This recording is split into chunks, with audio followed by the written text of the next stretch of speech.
I'm just gonna ask you a couple of questions about gender equity in sports. So, just to get a little background information, in regards how you got involved in coaching and maybe what you did before you were a coach and like your career before Cal Poly, and then how you got here. Yeah. Um, how I got into coaching, in the sport that I'm in, golf it's kind of a lifelong learning project. It's a pretty challenging game. So I was wanting to compete at the highest level, but found myself all the way along being interested in helping other younger players, trying to volunteer my time to help them along, and I enjoyed that.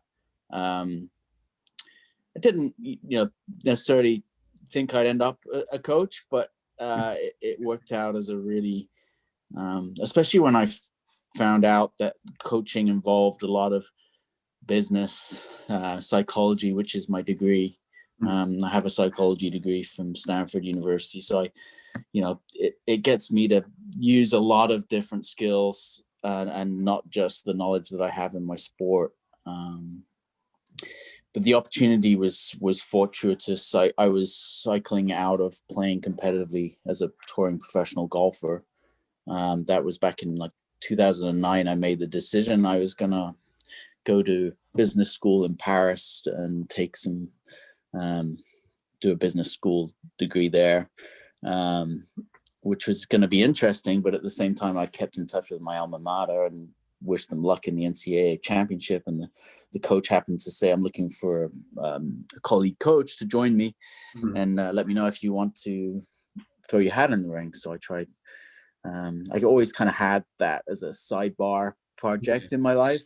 And when that came up and I received an offer to work as a coach at my alma mater, I jumped at the opportunity. So I got into coaching in 2010, Nice. and that's 10 years now, and two different institutions that have been really good at golf. And now I've got a exciting project ahead to to bring the Cal Poly program up to national acclaim. So let's see what we can do. Sweet. So, now going to gender equity. In your time as a coach and athlete, what is your impression in regard to gender equity in sports today versus like when you began your athletic career?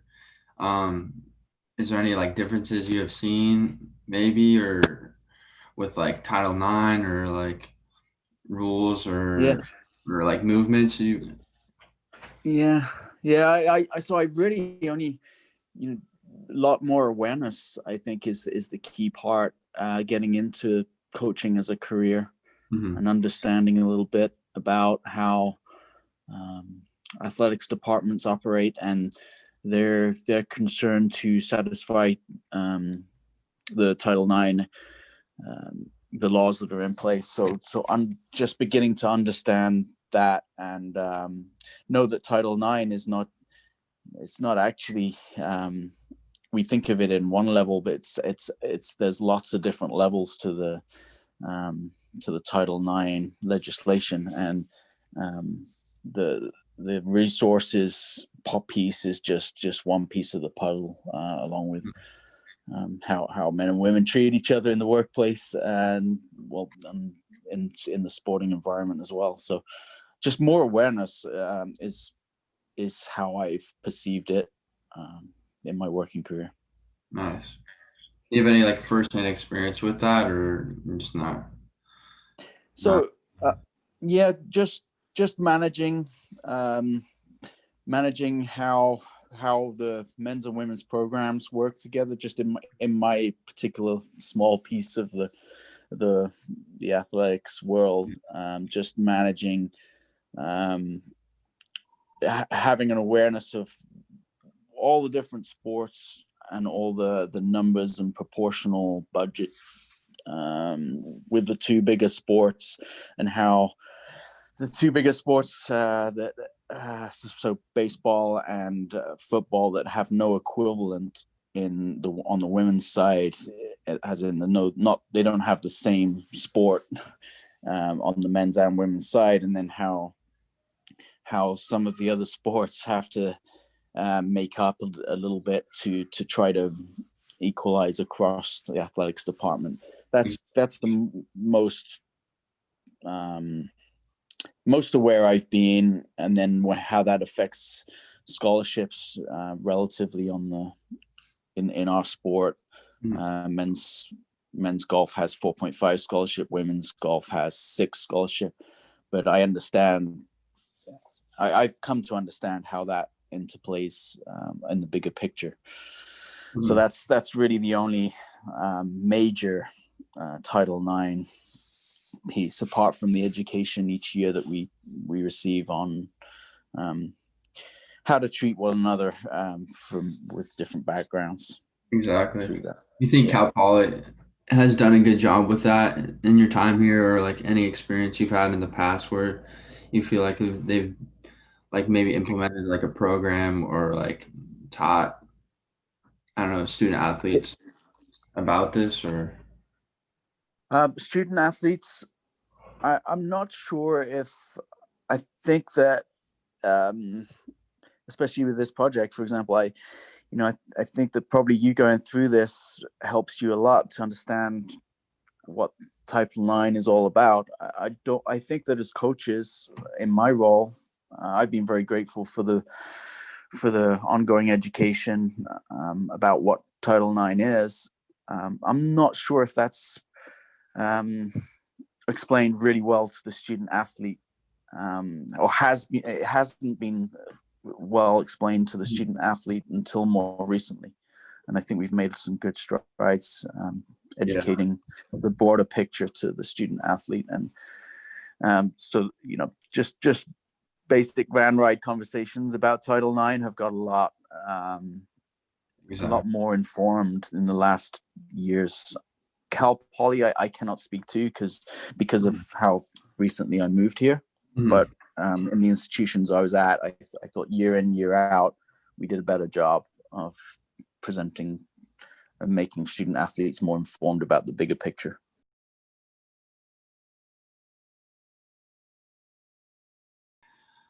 To start off, could you get a little background information in regard to how you got involved in coaching and maybe what you did before coaching here at Cal Poly?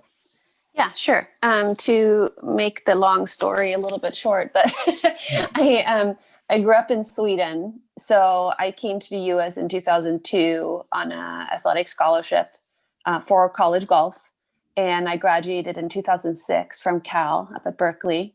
And I think through my amateur and college years, I had really, really good coaching.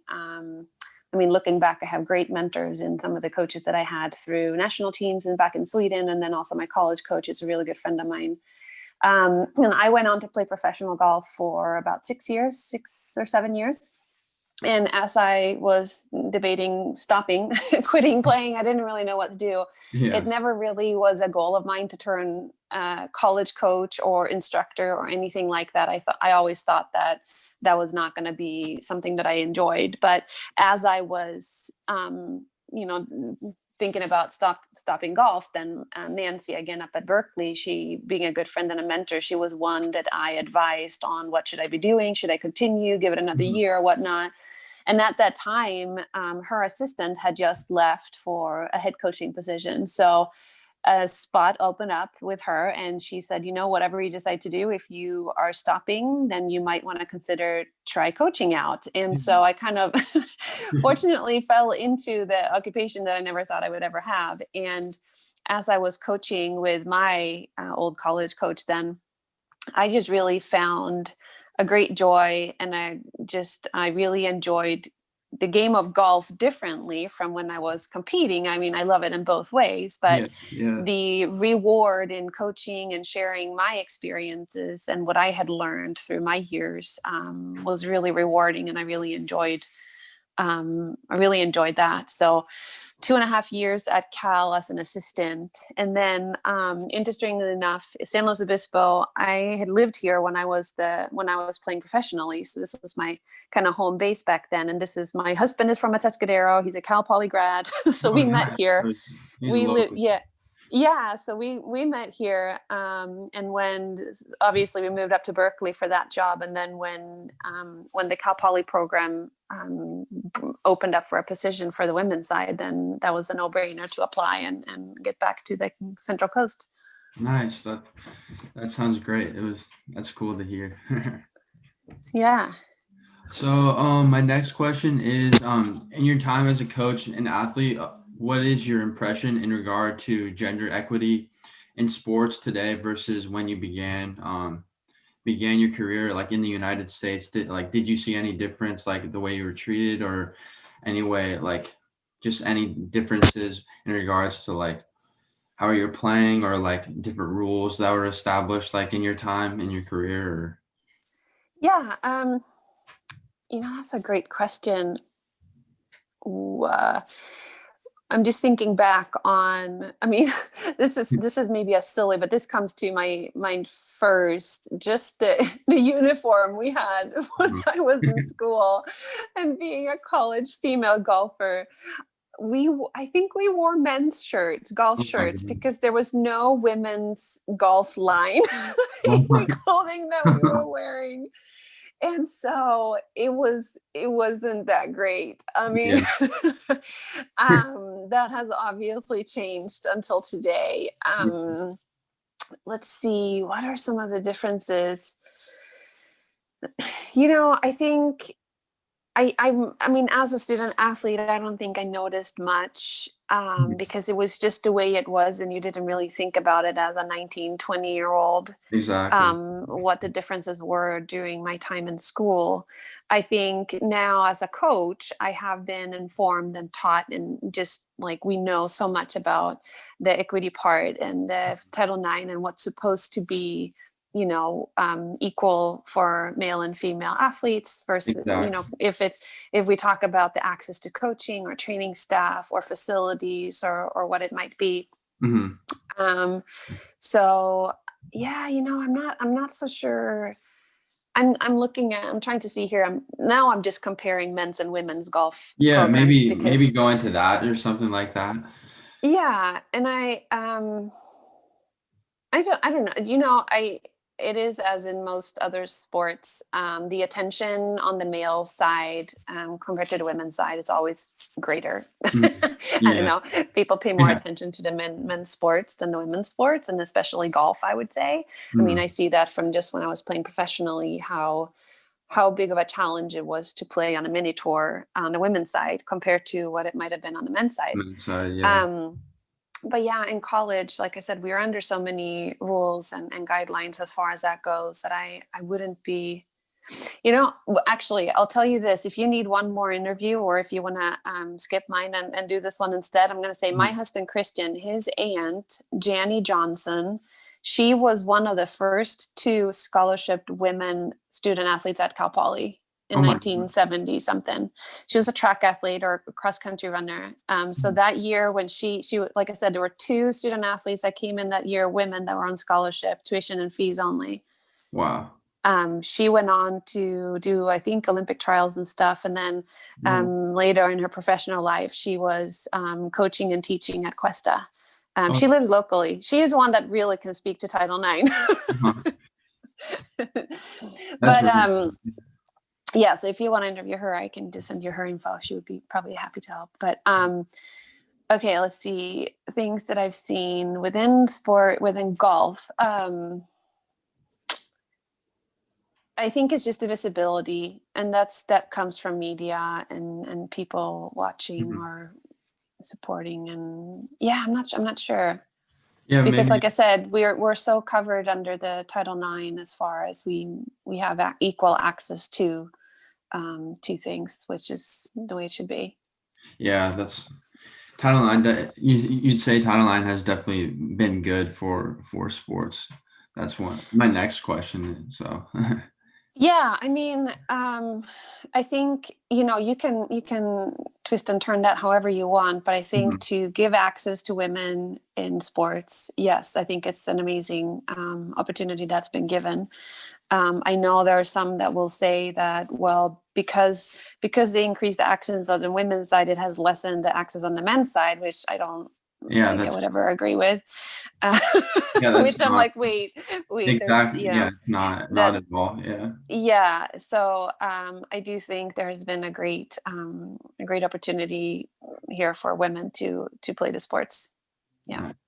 And then lastly, just like going off of that, maybe do you have any specific examples from like either the Big West Conference or like Cal Poly, the athletic programs, how they sort of like try to promote change and like sort of awareness towards this type of issue, or is that something you could think of or cover? Um, wow, what a great question. I wish I had a direct answer to that. Right now, I'm thinking of what we've done in the last few years as far as inclusion stuff. Mhm, And I wouldn't put the gender issue in there, mhm, as that has been different as far as Black Lives Matter and inclusion and equity. But maybe you can put the gender deal in there too, because exactly. then Yeah. in that case, I mean, I think there's lots that Cal Poly has done promoting all sports. Um, Man, I can see Don Yeah. scratching his head. He's like, Sophie, come on. Yeah. Um, I'm not so sure. I think it's just us coaches. We work together at Cal Poly. We try to do we're fortunate to have our golf program that works pretty closely together with sharing facilities and a lot of things, donors and fundraising stuff, and we promote each other in one way, and